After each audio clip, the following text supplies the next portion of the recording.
बारकल्लाहु फीकुम। जी सलमान भाई आप मौजूद हैं तो आप बता दें। जी शेख साहब, वालेकुम अस्सलाम व रहमतुल्लाहि व बरकातुहू। वालेकुम अस्सलाम वरहमतुल्लाहि वबरकातुहू। शेख जी शेख मोहतरम आप हमसे जज़ाकुमुल्लाहु बात खैरन बारकल्लाहु। वॉइस लो है। कोई हाँ, मसला तो नहीं? शेख आवाज़ ठीक आ रही है शेख।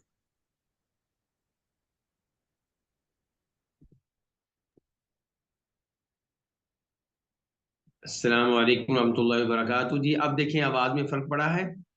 पहले ये बताया आप लोगों ने कि आवाज़ कम है, तो अब कैसे है? बारकल्लाहु फीक शेख, आवाज़ बिल्कुल ठीक आ रही चलें, जज़ाकुमुल्लाहु खैरन बारकल्लाहु फीकुम साहब भाई।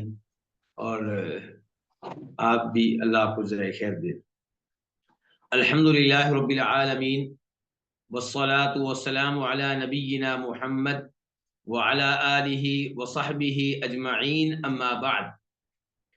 आज हम हैं अल्लाह के फजल व करम से, अल्लाह की तौफीक से उम्दतुल अहकाम के साथ। उम्दतुल अहकाम ये हदीस की किताब है और इसमें वो हदीसें जमा की गई हैं जो सही बुखारी और सही मुस्लिम में हैं, लेकिन सारी की सारी नहीं, बल्कि सही बुखारी सही मुस्लिम की वो अहादीस जिनका ताल्लुक अहकाम व मसाइल से है, जिन्हें फ़िक़ही अहादीस कहा जाता है, उन अहादीस को इस किताब में जमा किया गया है। बहुत ही शानदार किताब है, बहुत ही उम्दा किताब है। इमाम अब्दुल गनी अल मक़दसी इसके मुअल्लिफ़ हैं, इसके राइटर हैं, और हम पढ़ रहे हैं इसमें किताबुल हज। और आज पढ़ेंगे हदीस नंबर 235 टू 35। नंबरिंग आप अपने एडिशन के मुताबिक देख लें। हदीस के रावी हैं आज अब्दुल्ला बिन हुनैन, और ये सहाबी नहीं है बल्कि ताबी हैं। और ताबी किसे कहते हैं? वो जिसे किसी न किसी सहाबी को देखने का मौका मिला हालत ईमान में। तो अब्दुल्ला बिन हुनैन से रिवायत है अन अब्दुल्लाह इब्न अब्बास रज़ियल्लाहु अन्हुमा वल मिस्वर इब्न मखरमा इख्तलफा बिल अबवा, कि अब्दुल्ला इब्न अब्बास और मिस्वर बिन मखरमा ने आपस में इख्तलाफ किया अबवा मकाम पे। अच्छा, ये दो सहाबी हैं। एक है अब्दुल्ला इब्न अब्बास, नबी अलैहिस्सलाम के चचा के बेटे, आपके कजन हाशमी आले बैत में से। और दूसरे हैं मिस्वर बिन मखरमा, और मिस्वर बिन मखरमा इन्हें छोटे सहाबा इकराम में शुमार किया जाता है, और इनके वालिद भी सहाबी थे। तो ये दो सहाबा में अब इख्तलाफ हुआ है। इख्तलाफ की जगह कौन सी है? मक्का में नहीं, मदीना में नहीं, बल्कि मक्का मदीना के दरमियान एक जगह आती अबवा, वहां पे। किस मसले में, वो भी वजाहत आ रही है। फ़क़ाल इब्न अब्बास, चुनाचे कहा अब्दुल्लाह इब्न अब्बास रज़ियल्लाहु अन्हुमा ने कि यग़सिलुल मुहरिमु रअसा, मुहरिम जो हालते इहराम में हो, कि जो हालत इहराम में हो, हज और उम्रे के इहराम में हो, वो अपने सर को धो सकता है। वक़ाल अल मिस्वर, और मिस्वर कहने लगे ला यग़सिलुल मुहरिमु रअसहु, कि जो हालत इहराम में है वो अपने सर को नहीं धो सकता। आला, वो कहते हैं, कौन कहते होंगे? अब्दुल्ला बिन हुनैन। वो कहते हैं फ़अरसलनी इब्नु अब्बास इला अबी अय्यूब अल अंसारी, कि मुझे अब्दुल्ला इब्न अब्बास रज़ियल्लाहु अन्हुमा ने भेजा किसकी तरफ? अबू अय्यूब अंसारी की तरफ। अबू अय्यूब अंसारी, इनका नाम क्या है? खालिद बिन सैद। अबू अय्यूब तो इनकी कुनियत है। और ये अबू अय्यूब अंसारी कौन से हैं? ये वही हैं कि जिन्हें मेजबानी रसूल होने का शर्फ हासिल है। यानी कि नबी अलैहिस्सलाम जब मक्का से मदीना आए थे, पहले तो आप कुबा में ठहरे, उसके बाद जब आप मदीना सिटी में पहुंचे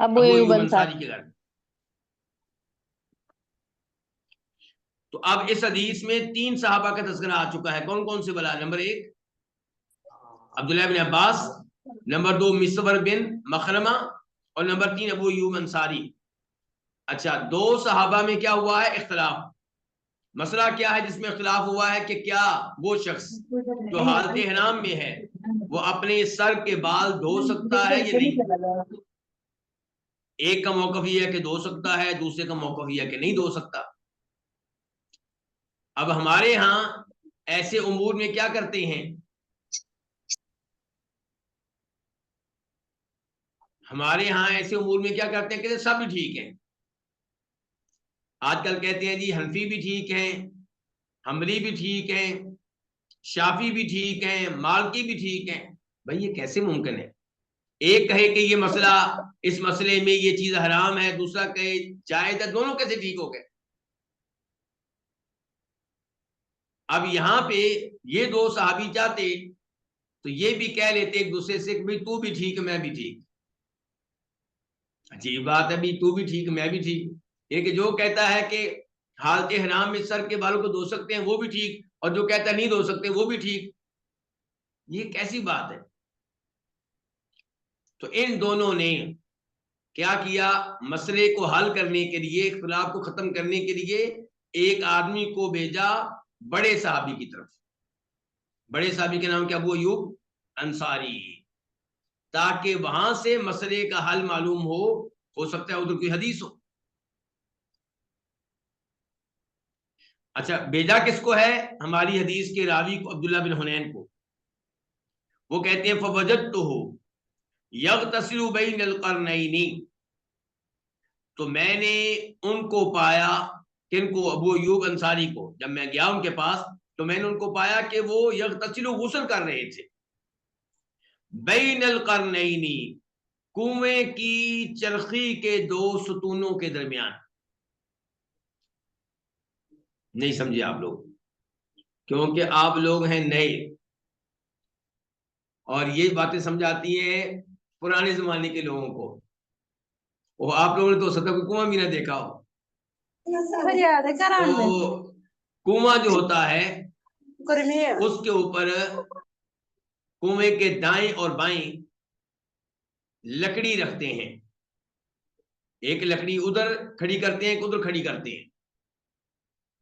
अच्छा, अब ये एक लकड़ी जो लकड़ी है वो सुतून बन गई, पिलर, और दूसरी लकड़ी भी क्या बन गई? सुतून, पिलर। अब एक लंबी लकड़ी रखेंगे, ठीक हो गया? यानी कि वो लकड़ी का एक हिस्सा जो लंबी रखी लकड़ी, उसका एक हिस्सा एक पिलर पे, दूसरा हिस्सा दूसरे पिलर पे। अच्छा, अब ये जो लकड़ी रख दी गई है, इसके जरिए पानी निकालेंगे किससे? कुएं से। इसके ऊपर इसके जरिए डो लटकाएंगे, जिगर उमूर करेंगे। तो इसको, ये इसका तज़किरा इस हदीस में आया है। तो कहते हैं मैंने उनको पाया इस हाल में, अबू अय्यूब अंसारी को, कि वो गुस्ल कर रहे थे कुएं की चरखी के 2 सुतूनों के दरमियान। वहुवा यस्ततिरु बिसौबिन, जबकि वो एक कपड़े से पर्दा किए हुए थे। ये कि गुस्ल पर्दे में कर रहे थे। पर्दा किस चीज का? एक कपड़े का। फसल्लमतु अलैहि, तो मैंने उन्हें सलाम अर्ज किया। किनको? अबू अय्यूब अंसारी को। और वो क्या कर रहे हैं? गुस्ल। हमारे यहाँ कई मसाजिद में लिखा होता है कि जो वुजू कर रहा है उसको सलाम ना करें, और गुस्ल करने वाले को सलाम तो बहुत बड़ा जुर्म समझा जाएगा। तो यहाँ पे देखिए उस आदमी ने सहाबी को सलाम किया है। फकाला, तो उन्होंने कहा मन हादा, ये कौन है? नहीं, लेकिन पूछा किसने? अबू अय्यूब अंसारी ने। अबू अय्यूब अंसारी ने पूछा कि ये कौन है ये, और वो कौन से? अब्दुल्लाह बिन हुनैन। अच्छा, अबू अय्यूब अंसारी गुफ्तगू कर रहे हैं किस दौरान? गुस्ल करते हुए गुफ्तगू कर रहे हैं। फकुलतु, तो मैंने कहा अना अब्दुल्लाह इब्न हुनैन, मैं अब्दुल्लाह बिन हुनैन। अरसलनी इलैका इब्न अब्बास, मुझे आपकी तरफ भेजा है अब्दुल्लाह इब्न अब्बास ने। क्यों? यसअलुका, वो आपसे सवाल कर रहे हैं, वो आपसे पूछ रहे हैं। क्या पूछ रहे हैं जी? कैफ कान रसूलुल्लाह सल्लल्लाहु अलैहि वसल्लम यग़सिलु रअसहु व हुवा मुहरिम, कि नबी अलैहिस्सलाम कैसे अपने सर को धोते थे जबकि आप हालते इहराम में होते थे। फ़वज़अ अबू अय्यूब यदहु अला सौब, तो अबू अय्यूब ने अपना हाथ चादर पे रखा। किस चादर पे? जिसके साथ पर्दा था उसके ऊपर हाथ रखा ऐसे ताकि वो नीचे हो जाए, ताकि वो क्या हो जाए, थोड़ी सी नीचे हो जाए। फतअताहु, उन्होंने उसको झुकाया। हत्ता बदाली रासुहु, यहां तक कि मुझे उनका सर नजर आने लगा। उन्होंने इतना नीचे कर दिया ताकि मुझे उनका सर नजर आ जाए। अबू अय्यूब अंसारी भी हालत इहराम में, क्योंकि ये मक्का मदीना के दरमियान है, मक्का जा रहे हैं ये भी, तो क्या करने जा रहे हैं? मक्का या उम्रा करने या हज करने, और वो इस दौरान क्या कर रहे हैं? गुस्ल कर रहे हैं।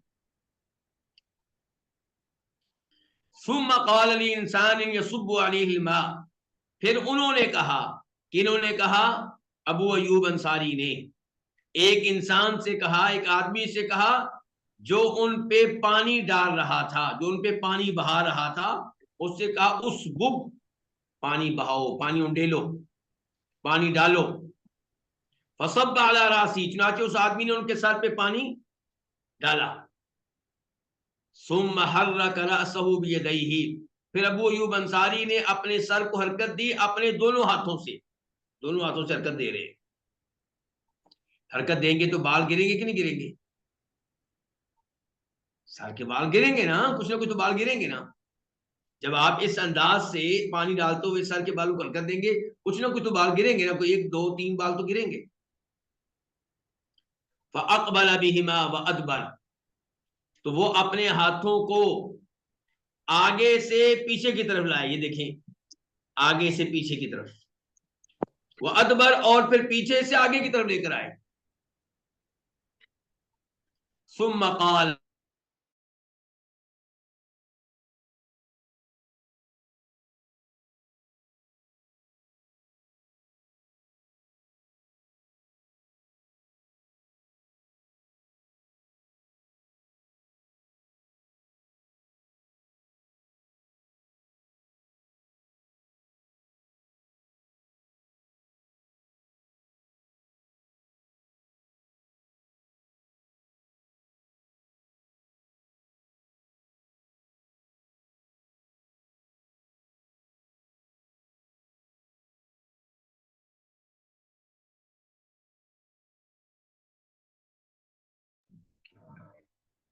अब आवाज आ रही है?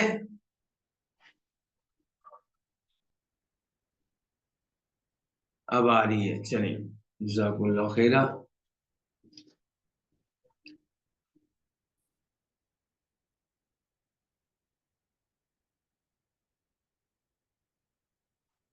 सुम्मा क़ाल, फिर उन्होंने कहा,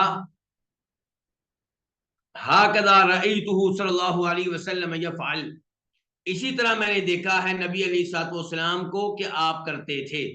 अबू अय्यूब अंसारी कह रहे हैं कि जिस तरह मैंने अभी किया है, आप हालत इहराम में इसी तरह करते थे, गुस्ल करते थे, सर के बालों को धोते थे और सर के बालों को हरकत देते थे, पानी अच्छी तरह डालते थे। ये सारी गुफ्तगू भला क्यों हो रही है?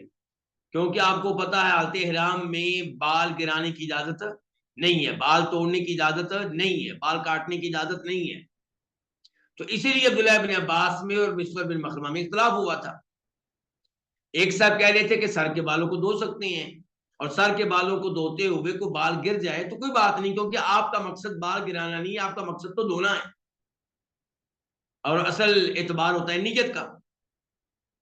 दूसरे कह रहे थे नहीं, जब आपको पता है कि हालत इहराम में सर के बालों को धोएंगे तो बाल गिरेंगे, टूटेंगे, तो क्या जरूरत है उस मौका पे गुस्ल करने की और सर के बालों को धोने की?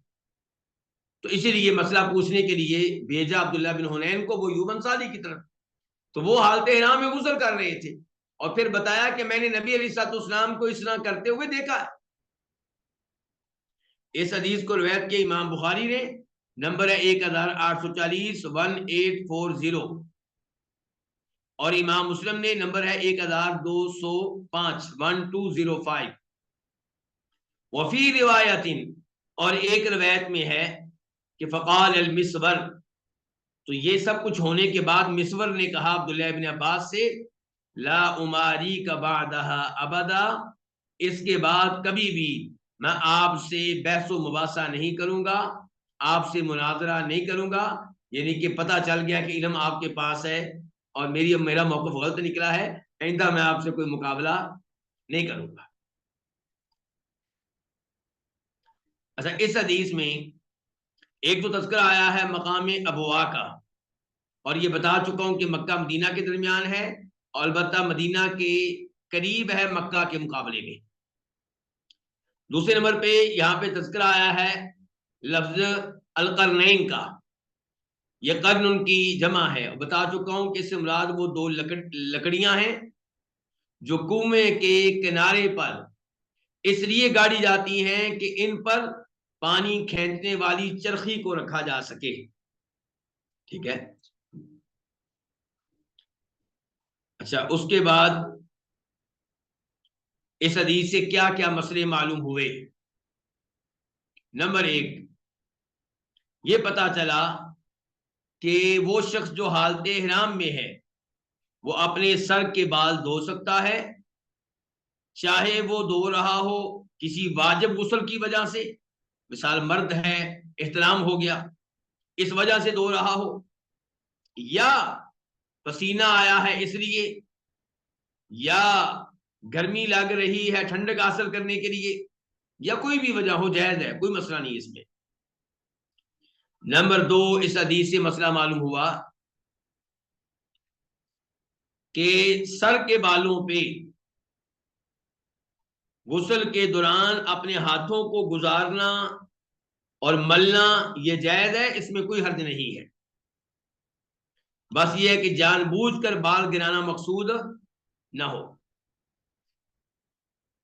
तीसरे नंबर पे इस हदीस से पता चला कि इज्तिहादी मसाइल में और इख्तलाफी मसाइल में मुनाजरा करना, बहस मुबासा करना जायज है, और इस मामले में उससे राब्ता कायम करना चाहिए जिसके बारे में आपको उम्मीद हो कि उसके पास इल्म होगा, हदीस होगी, कोई ऐत होगी। चौथे नंबर पे इस हदीस से पता चला कि वो अहादीस भी काबिल कबूल हैं जिन्हें बयान करने वाला एक सहाबी हो, एक ताबी हो, दो ना हो, तीन ना हो, चार ना हो, यानी कि मुतवातर ना हो, तब भी हदीस काबिल कबूल है। सिर्फ रिवायत करने वाला चाहे एक हो, चाहे दो हो, चाहे तीन हो, चार हो, पांच हो, छह हो, 10 हो, जितने भी। ये मसला खास तौर पे क्यों जिक्र किया जा रहा है आपके सामने, क्योंकि कई लोग बहाने करते हैं, वो कई अहादीस को रिजेक्ट कर देते हैं, कह के नहीं जी इसे रिवायत करने वाला तो एक रावी है। तो एक रावी हुआ तो फिर क्या हुआ? नबी अलैहिस्सलाम पे जबरील सलाम कुरान लेकर आए थे, जबरील सलाम एक थे कि दो थे? और अल्लाह के नबी सलाम के ऊपर कुरान नाजिल हुआ, आपने पूरी दुनिया को बताया, तो वो आप बताने वाले एक थे कि दो थे? एक ही थे। और फिर आप अपने गवर्नरों को भेजते मुख्तलिफ इलाकों में और कहते उनको दीन बताओ, तो वो गवर्नर एक ही होता था। तो एक आदमी का बयान करता मसला हदीस वो भी हुज्जत है अगर वो आदमी काबिल एतमाद हो। एक आदमी नमाजी है, तौहीद के ऊपर है, शिर्क व बिदात से बचने वाला है, कबीरा गुनाहों से बचने वाला है, कभी नहीं सुना तो झूठ बोलता हो, तो ऐसा एक आदमी भी उसकी बात मानी जाएगी जब तक कि उसकी गुफ्तगू के उलट कोई बात ना आ जाए। यहां पे अबू अयूब अंसारी अकेले ने हदीस बयान की है और अब्दुल्लाह बिन अब्बास ने और मिस्वर बिन मखरमा ने उस हदीस को माना है। ये नहीं कहा उनमें से किसी एक ने नहीं जी ये तो अकेले हैं, वो और भी आए ना फिर मानेंगे इस हदीस को। नहीं, अकेले अबू अयूब अंसारी ने हदीस बयान की, उन्होंने मान लिए। और वो मसला भी मैं आपके सामने कई दफा जिक्र कर चुका हूं। कौन सा मसला? कि सहाबाए के नाम मस्जिद में नमाज पढ़ रहे थे, मिसाल के तौर पे बुखारी की हदीस है, कुबा की मस्जिद में नमाज पढ़ रहे थे फजर की, एक साहबी ने आके कहा किबला तब्दील हो गया है, तो उन्होंने नमाज के दौरान एक आदमी की बात में यकीन करते हुए किबला तब्दील किया था। वाज़ेह उलमा किराम, इसको कहते हैं उलमा की इस्तिलाह में कहते हैं खबर वाहिद। वाहिद एक को कहते हैं ना, यानी कि खबर से मुराद है यहाँ पे हदीस, यानी कि एक आदमी की बयान करदा हदीस भी काबिल कबूल है, दो की बयान करदा भी काबिल कबूल है, यानी कि चाहे मुतवातिर ना हो, चाहे तादाद बहुत ज्यादा ना हो।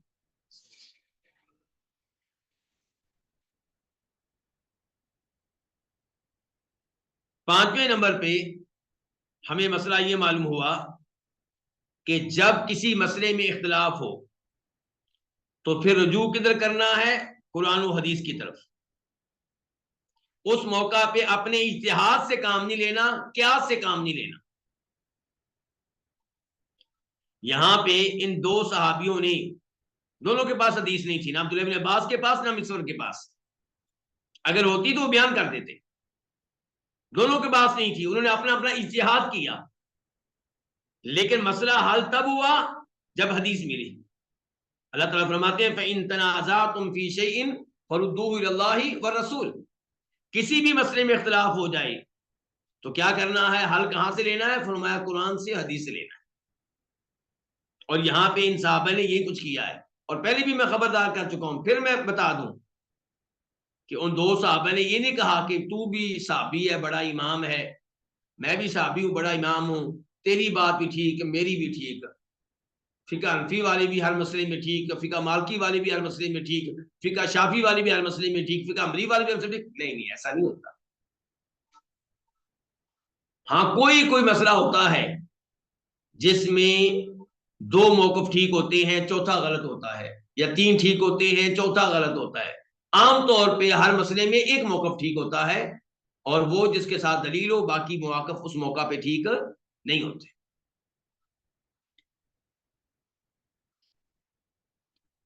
छठा मसला जो हमें इस हदीस से मालूम हुआ वो ये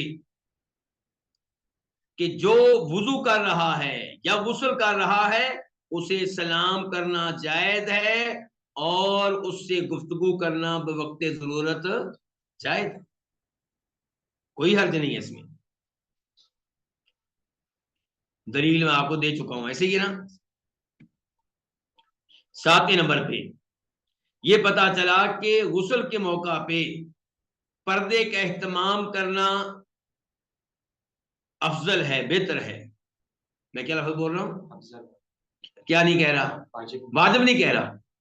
क्या कह रहा हूं? गुस्ल के मौका पे पर्दे का एहतमाम करना अफजल है, लेकिन अगर आपको ये खतरा हो कि मुझे कोई देख सकता है, फिर वाजिब।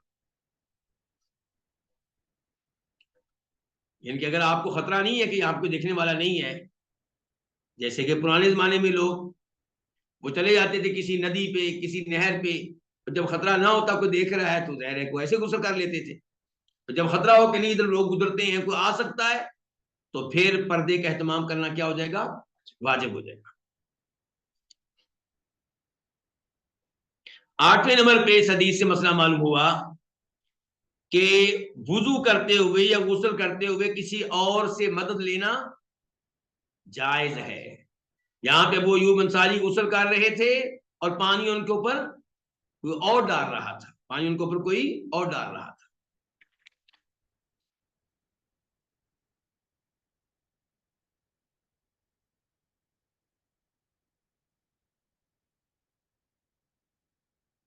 अब हम पढ़ते हैं वो हदीस जो इसके बाद है, हदीस नंबर 236 टू 36।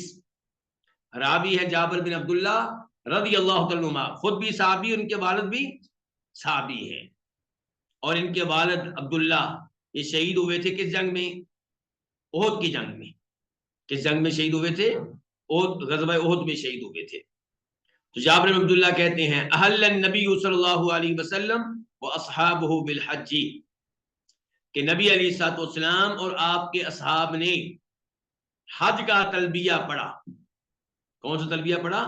हज का, यानी कि इहराम बांधा और नियत की हज करने की।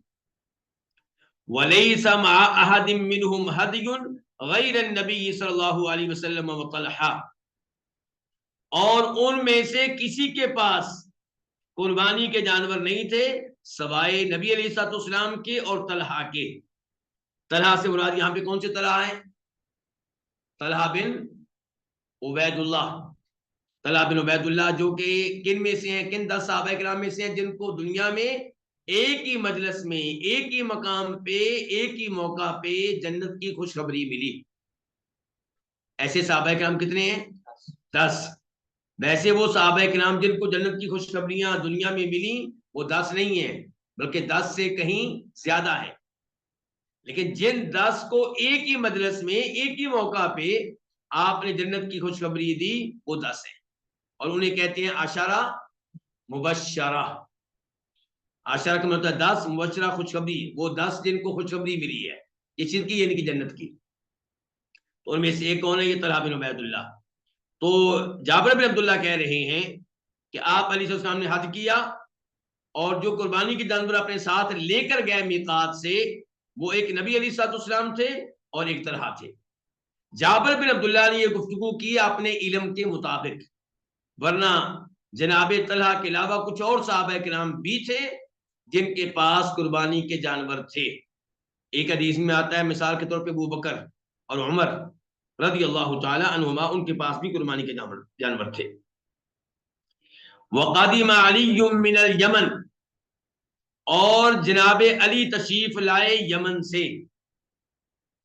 जनाब अली कौन है? हमारे चौथे खलीफाए राशिद, जिनसे हम मोहब्बत करते हैं, आले बैत में से हैं। आप अलैहिस्सलाम के चचा के बेटे हैं, आपके दामाद हैं, और इनसे मोहब्बत ईमान की दलील और अलामत है, और इनसे दुश्मनी मुनाफिकत की निशानी है। और हम अल्हम्दुलिल्लाह इनसे भी मोहब्बत करते हैं, और इनके बच्चों जनाब हसन हुसैन से भी मोहब्बत करते हैं, और इनकी वाइफ जो कि अल्लाह के नबी इस्लाम की बेटी हैं, साहबजादी हैं, सईदा फातिमा, हम उनसे भी मोहब्बत करते हैं। तो ये अली यमन से आए हैं। कहाँ है? मक्का। अल्लाह के नबी इस्लाम मक्का पहुंचे थे किधर से? मदीना से। और ये कहां से आए हैं? यमन से। फकाला, तो इन्होंने कहा, किन्होंने? जनाब अली ने कहा, अहलल्तु बिमा अहल्ल बिहि नबी सल्लल्लाहु अलैहि वसल्लम, कि मैं तलबिया पढ़ता हूं उस हज का जिसका तलबिया पढ़ा है नबी अलैहिस्सलाम ने। ये क्यों कहा? क्योंकि जनाब अली के पास मोबाइल नहीं था। उनके पास मोबाइल नहीं था कि फोन करके मालूम करते कि नबी अलैहिस्सलाम ने मदीना के मिकात से कौन से हज की नियत की है। तो इसका मतलब ये है कि ना मोबाइल था, ना कोई टेलीफोन था, और ना ही कोई गैबी इल्म था। अगर कोई गैबी इल्म होता तो जनाब अली पता चला लेते कि नबी अलैहिस्सलाम ने किस हज की नियत की है। उनको कुछ पता नहीं है, इसलिए उन्होंने क्या कह दिया? वो अपने मिकात पे आके कह रहे हैं कि मैं उस हज की नियत करता हूं जिस हज की नियत अल्लाह के नबी ने की है। इनके मक्का पहुंच के पता चल जाएगा किसकी की है, सल्लल्लाहु अलैहि वसल्लम। फअमर नबी सल्लल्लाहु अलैहि वसल्लम अस्हाबहु अन यजअलूहा उम्रा, तो नबी अलैहिस्सलाम ने अपने असहाब को हुक्म दिया कि अन यजअलूहा, कि वो इसको बना लें। किसको? इस हज को बना लें। क्या बना लें? उम्रा। फयतूफु, चुनाचे वो क्या करें फिर? अब तवाफ करें। सुम्मा युकस्सिरू, फिर बाल हल्के करवाएं, छोटे करवाएं। वयुहिल्लु, और हलाल हो जाए। नियत करके आए हैं किसकी? हज की। और आप अलैहिस्सलाम हुक्म दे रहे हैं कि अपनी नियत को तब्दील करो। मक्का पहुंच के बैतुल्लाह का तवाफ करो, सफा मरवा की सही करो, बाल कटवा लो। ये क्या हो गया? उम्रा। नियत हज की करके आए हैं, और आप कह रहे हैं इस नियत को तब्दील करो, इसे उम्रा बनाओ, और उम्रा करके हलाल हो जाओ। यानी कि फिर जब 8 तारीख आएगी जिलहज्जा की, तब तुमने मक्का से ही तलबिया पढ़ना है। किसका? हज का। तो क्या हो जाएगा? उम्रा भी और हज भी। ये उस जमाने की बात है जिस जमाने में लोग हज के महीने में उम्रा करने को गुनाह समझते थे। हज के महीने में उम्रा करने को क्या समझते थे? गुनाह। और आप उनको हुक्म दे रहे हैं। फरमाया इल्ला मन कान माउल हदियु, सवाए उसके जिसके पास कुर्बानी के जानवर है। जो कुर्बानी के जानवर मिकात से अपने साथ लेकर आया है, वो अपनी नीयत पे कायम रहे, वो उम्रा करके हलाल नहीं हो सकता जब तक कि कुर्बानी के जानवर हलाल ना हो जाए, और उन्होंने हलाल होने 10 तरीके। तो वो फिर क्या करेगा, वो हज किरान ही करेगा। और हज किरान क्या होता है, जिसमें उम्र और हज क्या होते हैं, आपस में मिक्स होते हैं। और आप क्या चाह रहे थे कि वो हज तमत्तो करें, इनके पहले उम्रा करें, फिर हलाल हो जाए, फिर 8 तारीख को हज की नियत करें। इसको कहते हैं हज तमत्तो। तमत्तो को मतलब फायदा उठाना, यानी कि एक सफर में 2 काम करें, अलग उम्रा अलग हज, और ये फायदा उठाए।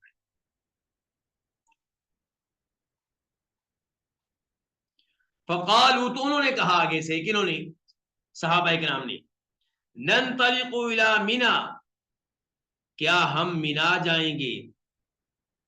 मिना किस काम के लिए जाना था, हज के लिए। यानी कि उम्रे के लिए तो मिना नहीं जाना पड़ता। उम्रे में तो ये कि आप मक्का जाएं, बैतुल्लाह का तवाफ करें, सफा मरवा की सही करें और बाल कटवाएं, आपका उम्रा हो गया। ना आपको मिना जाने की जरूरत है, ना मुजल्फा जाने की जरूरत है, ना अरफात जाने की जरूरत है। लेकिन हज का एहराम बांधकर सबसे पहले कहां जाना पड़ता है, मीना, 8 तारीख को, फिर 9 तारीख को अरफात, उसी रात वापसी आप आते हैं मुजल्फा, फिर 10 तारीख को दोबारा मीना, 11 भी मीना में, 12 तारीख भी मीना में। तो सहाबा किराम जो अल्फाज कहने लगे हैं उनका मफहूम मैं पहले बता दूं आपको, तर्जुमा बाद में करता हूं। वो ताज्जुब कर रहे हैं कि अल्लाह के नबी अलैहिस्सलाम हमें हुक्म दे रहे हैं कि हम नियत तब्दील करें, तवाफ करें, सफा मरवा की सही करें, बाल कटवाएं, हलाल हो जाएं। हलाल होने का मतलब यह है कि अपनी बीवी से आप तल्लुक कायम कर सकते हैं, आप मुबाशरत और जिमा कर सकते हैं। तो इनके हज के महीने में हज के लिए आए हैं, इतना मुकद्दस काम करने के लिए, और वहां पे मियां बीवी वाला ये काम, दिल मुतमईन नहीं हो रहा साहब इकराम का। अगर नबी अलैहिस्सलाम यही काम खुद करते तो साहबा इकराम ने मुकम्मल मुतमईन होना था।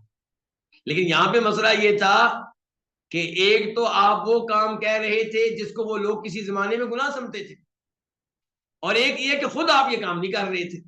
खुद क्यों नहीं कर रहे थे, क्योंकि आप कुर्बानी के जानवर मिकास से साथ लेकर आए थे। तो आपने कहा मैं तो हलाल नहीं हो सकता, तुम लोग कुर्बानी के जानवर साथ लेकर नहीं आए, तुम हलाल हो सकते हो। तो ये वजाहत तो आपने बाद में की ना, तो अभी तो गुफ्तगू जारी है। तो अभी तो सिर्फ आपने इतना कहा कि तुम नियत तब्दील करो, हज को उम्रा बनाओ और हलाल हो जाओ। हलाल होने का मतलब ये कि अपनी बीवियों से तल्लुक कायम कर सकते हो। तो सहाबा किराम ने कहा नन तलिकु इला मिना, क्या हम मिना जाएंगे, वज़करु अहदिना यक्तुल, वो हालिया है, सूरत हाल ये होगी कि हम में से किसी एक का जकर कहते हैं मर्द की शर्मगाह को, हम में से किसी का जकर यक्तुलु, उससे मनी के कतरे टपक रहे होंगे। कहने का मतलब यह कि हमने उससे पहले बीवियों के साथ ये काम किया होगा। फबलग ज़ालिका नबी सल्लल्लाहु अलैहि वसल्लम, ये बात पहुंची नबी अलैहिस्सलाम तक। फ़क़ाला, यानी कि आपको पता चला कि कई सहाबा किराम ये कह रहे हैं। फ़क़ाला, तो आपने कहा, लौ, अगर, इस्तक़बलतु मिन अमरी, मैं अपने मामले में से वो बात पहले जान लेता, मस्तदबरतु, जो मैंने बाद में जानी है, जो बात मुझे बाद में मालूम हुई अगर पहले मालूम हो जाती, मा अहदैतु, तो मैं कुर्बानी के जानवर साथ लेकर ना आता, वलौला, और अगर ये बात ना होती, अन्ना मअयल हदिया, कि बेशक मेरे साथ, मेरे पास कुर्बानी के जानवर हैं, लअहललतु, तो मैं भी हलाल हो जाता। तो आपने अपनी मजबूरी बता दी। क्या बता दिया कि मुझे बाद में पता चला है एक चीज का, वो चीज मुझे पहले मालूम हो जाती तो मैंने भी हज तमत्तो करना था, मैंने भी उम्रा करना था, मैंने भी हलाल हो जाना था। लेकिन मसला ये कि अब तो मैं कुर्बानी के जानवर साथ ला चुका हूं। ये दूसरी बार इस हदीस से पता चला कि नबी अलैहिस्सलाम भी आलिमुल गैब नहीं थे। आलिमुल गैब होते तो आप कुर्बानी के जानवर साथ लेकर ना जाते। लेकिन आपको बाद में बताया गया होगा अल्लाह रब्बुल इज्जत की तरफ से कि कौन सा तरीका अफजल है, हज का कौन सा तरीका ज्यादा बेहतर है। तो अब आपको बता दिया गया कि हज तमत्तो ज्यादा बेहतर है, यानी कि पहले उम्रा करें, फिर हलाल हो जाएं, फिर 8 तारीख को मक्का से ही आप हज की नियत करें और मिना जाएं, ये अफजल है। लेकिन आप कुर्बानी के जानवर साथ ला चुके थे, और जो कुर्बानी के जानवर मिकात से साथ लेकर आए वो हज तमत्तो नहीं कर सकता। तो आप कह रहे हैं अगर मुझे वो बात पहले मालूम हो जाती, जो बात में मालूम हुई, तो मैं कुर्बानी के जानवर साथ लेकर ना आता और मैं भी अब क्या होता, हलाल हो जाता। वहादत आयशा, तो जनाब जाबर कहते हैं सईदा आयशा को हैज का खून आ गया। कहां पे आया उनको? सरिफ मकाम पे, मक्का से कुछ देर पहले क्या था, सरिफ मकाम, अब तो मक्का का हिस्सा बन चुका है। तो वहां पे पहुंचे तो सईदा आयशा को ये मखसूस अय्याम शुरू हो गए, हैज का खून शुरू हो गया। फनसकतिल मनासिका कुल्लाहा, तो उन्होंने हज के तमाम आमाल अदा किए। अल मनासिक, हज के तमाम आमाल, नसकत अदा किए, उन्होंने हज के तमाम अमाल अदा किए। गैर अन्नहा लम ततुफ बिल बैती, लेकिन उन्होंने बैतुल्लाह का तवाफ नहीं किया क्योंकि हैज की हालत में। अच्छा, बैतुल्लाह का कौन सा तवाफ नहीं किया उन्होंने? उम्रे वाला। कौन सा? सईदा आयशा भी पहले उम्रा करना चाहती थी, बाद में हज करना चाहती थी, हज तमत्तो करना चाहती थी। लेकिन हज तमत्तो कैसे करें कि वो तो पीरियड शुरू हो गए, मखसूस अय्याम शुरू हो गए। तो अब रावी कह रहे हैं कि उन्होंने, बहरहाल खुलासा ये है उन्होंने सारे हज के अमाल किए, लेकिन उन्होंने बैतुल्लाह का तवाफ नहीं किया। कौन सा तवाफ? जो उम्रे का तवाफ था। फलम्मा ताहुरत, जब वो पाक हो गई, इनके हैज का खून मुनक़ते हो गया, गुस्ल कर लिया, और ये वो पाक हुई थी किस तारीख को भला? 10 तारीख को। कब पाक हुई थी? 10 तारीख को। और 10 तारीख हज का तीसरा दिन होता है, यानी कि हज शुरू होता है 8 तारीख को। 8 तारीख को मिना जाते हैं, 9 तारीख को अल्फात में जाते हैं, फिर वहां से रात को मुजल्फा में वापस आते हैं, फिर मिना में 10 तारीख को पहुंचते हैं। तो उस दिन 10 तारीख जो कुर्बानी वाला दिन भी है, उस दिन वो पाक हुई। तो जब वो पाक हो गई, तवाफ़त बिल बैत, अब उन्होंने बैतुल्लाह का तवाफ किया। किस तारीख को? 10 तारीख को। अब उनका ये तवाफ कौन सा है? अब उनका हज बन चुका है, तमत्तो नहीं बल्कि हजे किरान। क्या बन चुका है? बोलिए, क्या बन चुका है? हजे किरान। हजे किरान किसे कहते हैं? हजे किरान का मतलब यह है कि उम्र और हज एक साथ हो गए, मिक्स। उम्र अलग नहीं, हज अलग नहीं, बल्कि मिक्स एक हो गए, दोनों का तवाफ भी एक। तो अब उन्होंने 10 तारीख को जो तवाफ किया है वो उम्रे का भी हो गया, हज का भी हो गया। हालत कहने लगी, या रसूल अल्लाह, ए अल्लाह के रसूल, यानी कि अब तवाफ कर लिया, हज उनका हो गया। अब हज के बाद उन्होंने कहा, जब अल्लाह के नबी सल्लल्लाहु अलैहि वसल्लम हज के बाद वापस मदीना जाने लगे, हज कब खत्म हुआ था? 13 तारीख को, यानी कि 11 तारीख को भी मिना में, 10 तारीख को भी मिना में, 11 को भी मिना में, 12 को भी मिना में, 13 को भी मिना में। 13 तारीख को आपने जोर के बाद कंकरियां मारी, जोर की अजान के बाद, जोर के वक्त शुरू हो जाने के बाद, यानी कि अजान नहीं मुराद है, जोर का वक्त शुरू हो जाने के बाद आपने कंकरियां मारी और मिना छोड़ दिया। अब आपका हज पूरा हो चुका था, सिर्फ अलबदाई तवाफ बाकी रह गया था। और अलबदाई तवाफ तब करते हैं जब मक्का से निकलने वाले हो, जब मक्का से निकलने वाले हो।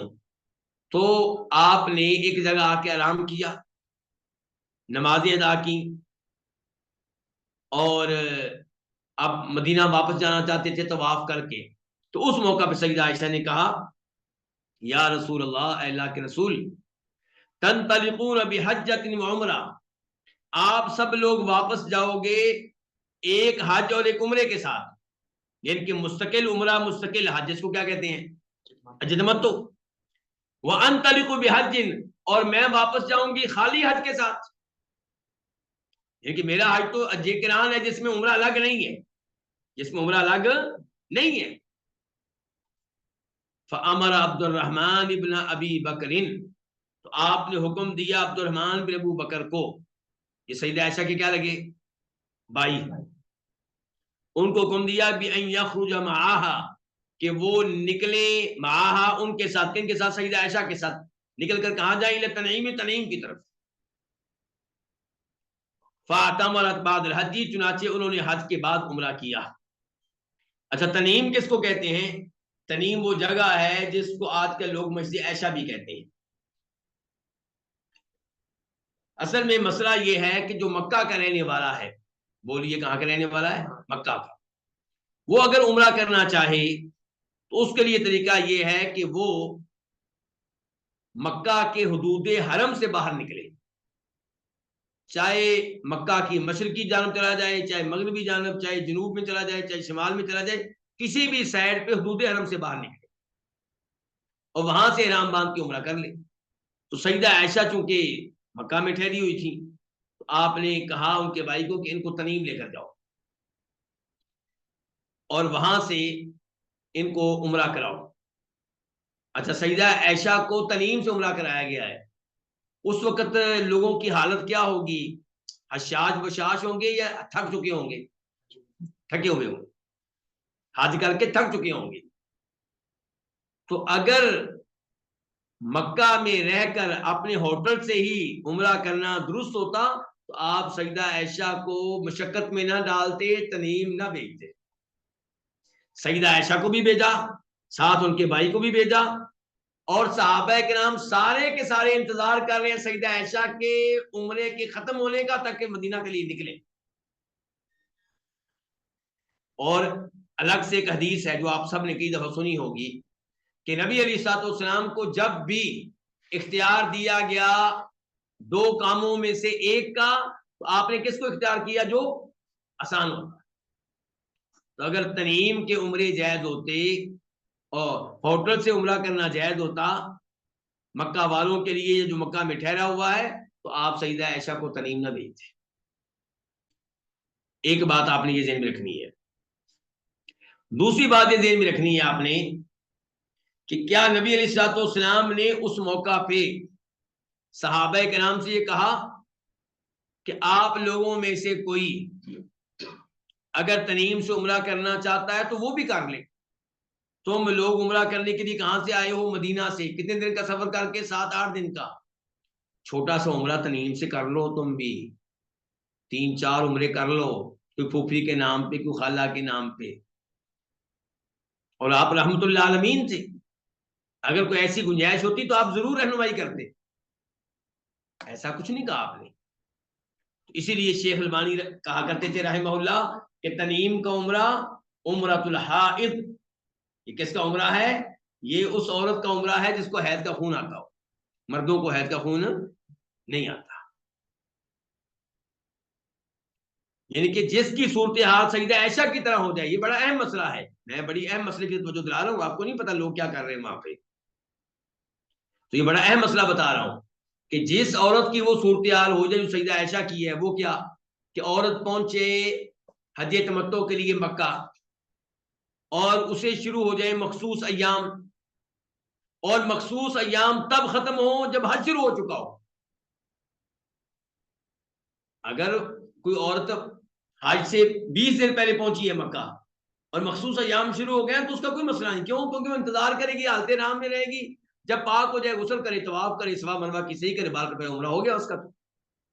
लेकिन सईदा आयशा का मसला क्या बना था कि इधर मखसूस अय्याम आ गए, उधर हज शुरू होने वाला है।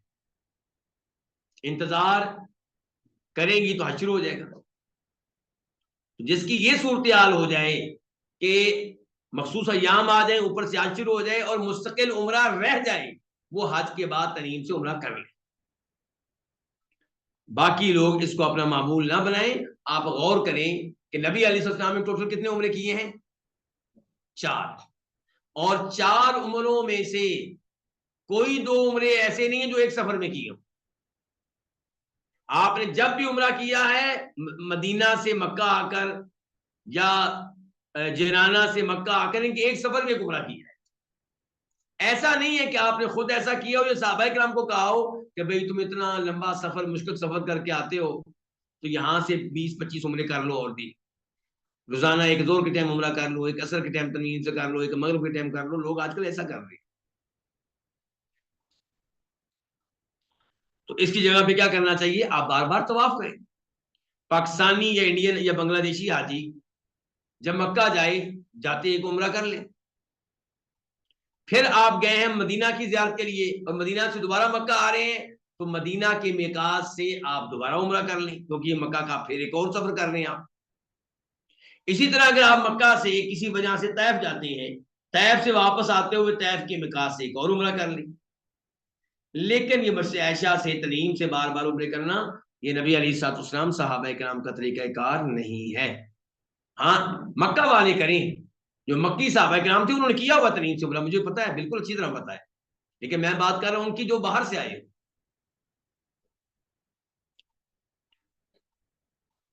इस हदीस को रिवायत किया इमाम बुखारी ने, नंबर है 1651 1651।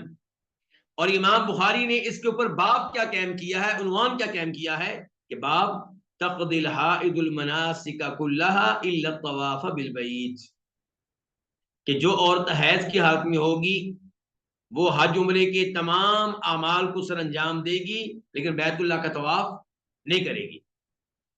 वइदा सआ अला गैरि वुदूइन बैन सफा वल मरवा। और इमाम बुखारी ने इस हदीस से इस बात की तरफ भी इशारा किया कि सफा मरवा की सई वुजू के बगैर की जा सकती है।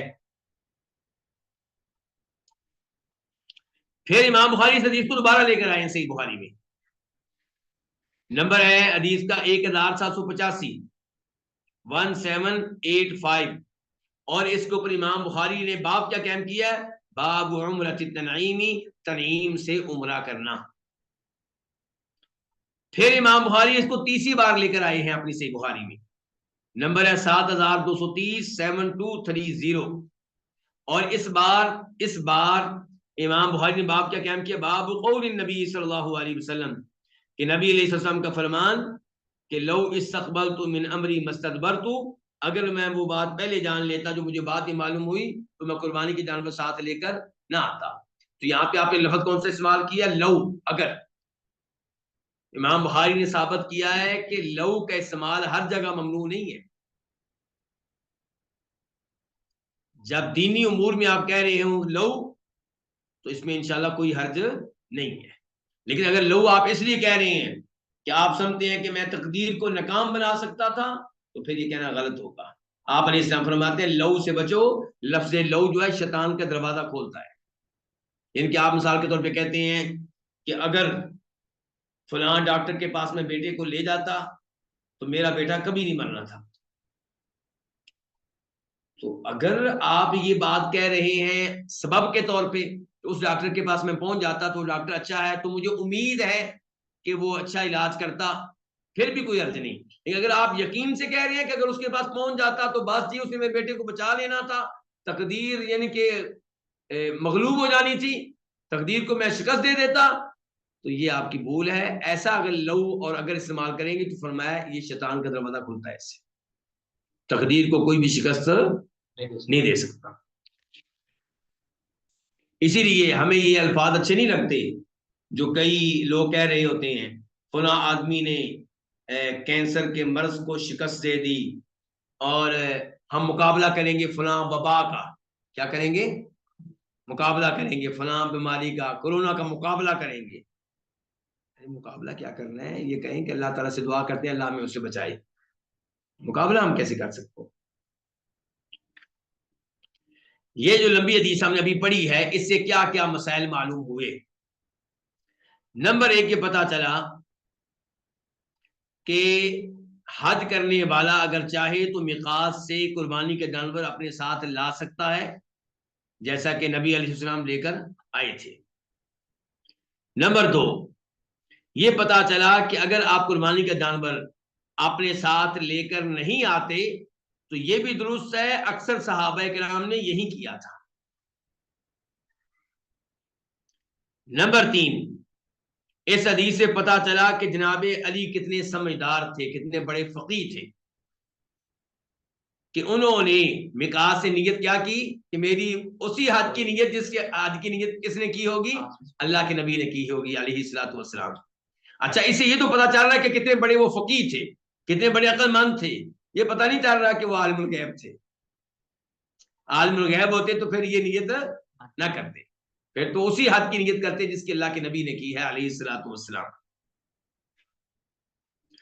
नंबर 4 ये मसला मालूम हुआ कि इस अंदाज से नियत करना जायज है कि आप कहें कि मैं उसी हज की नीयत करता हूं जिसकी नीयत फला आदमी ने की है। मिसाल के तौर पे आपकी वालदा मोहतरमा आपके भाई के साथ हज करने के लिए तशरीफ ला रही हैं, और वो आ रही हैं मिसाल के तौर पे इंडिया से, पाकिस्तान से, और आप आ रहे हैं इंग्लैंड से। उसी दिन जब आप अपने मिकात पे पहुंचे, अब आपको पता नहीं कि वालदा मोहतरमा मैंने किस साथ की नीयत की है। आप चाहते हैं कि मैं भी वही नीयत करूं ताकि हम साथ साथ रहें, और फोन भी नहीं कर सकते क्योंकि वालदा साहब आप सवार हो चुकी हैं किस में, जहाज में, फ्लाइट में। तो आप कह सकते हैं आज भी कि मैं उसी हज की नीयत करता हूं जिसकी नीयत की हुई है मेरी वालदा ने।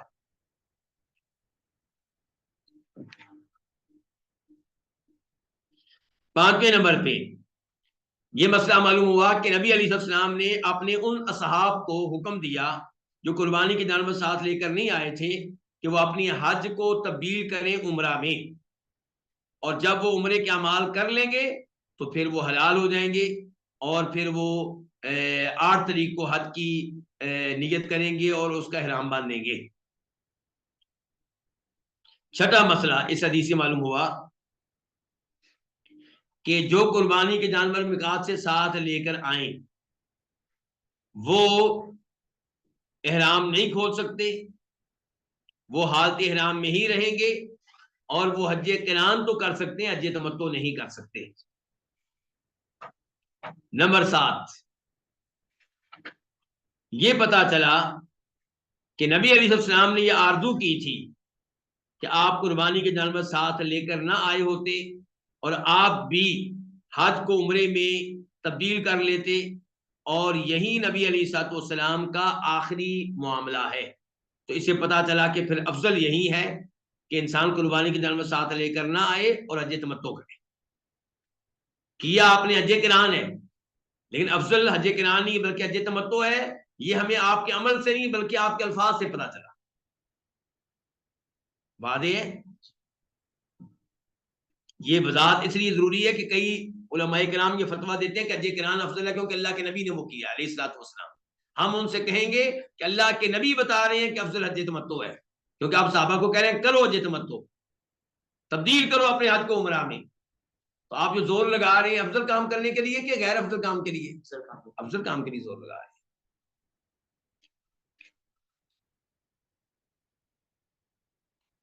इस हदीस से पता चला कि वो औरत जो हैज की हालत में है वो हज उम्रे के सारे काम करेगी, बैतुल्लाह का तवाफ नहीं करेगी। ये बड़ी अहम बात है, जरा ध्यान से सुनिएगा। लाइल्मी और जहालत की वजह से आज हमारी औरतें क्या करती हैं, वो हज या उम्रे की नियत करती हैं, हज को रहने दें उम्रे की बात कर लें, उम्रे की नियत करती हैं, एहराम बांधती हैं और मक्का पहुंचती हैं, उधर से हज शुरू हो जाता है और वो समझती हैं लो जी हमारा तो एहराम खत्म हो गया।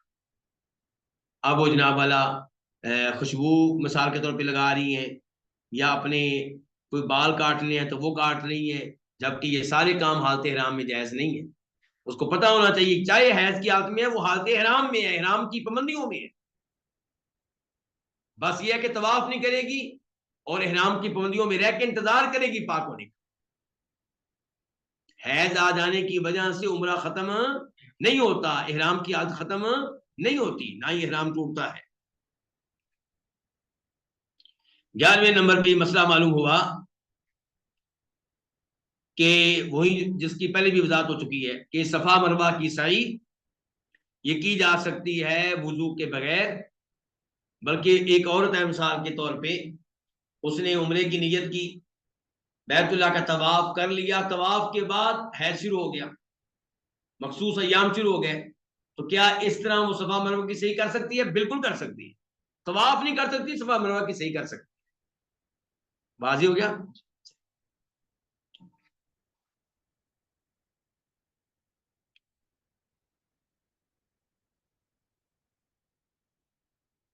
ये पता चला इस हदीस से कि मक्का वाले अगर उम्रा करना चाहते हैं तो उनके ऊपर वाजिब है कि हदूद हरम से बाहर जाएं, और यही मौकफ है एम अरबा का, इमाम मालिक का, इमाम शाफी का, इमाम अहमद का, जमहूर उलमा इकराम का यही मौकफ है।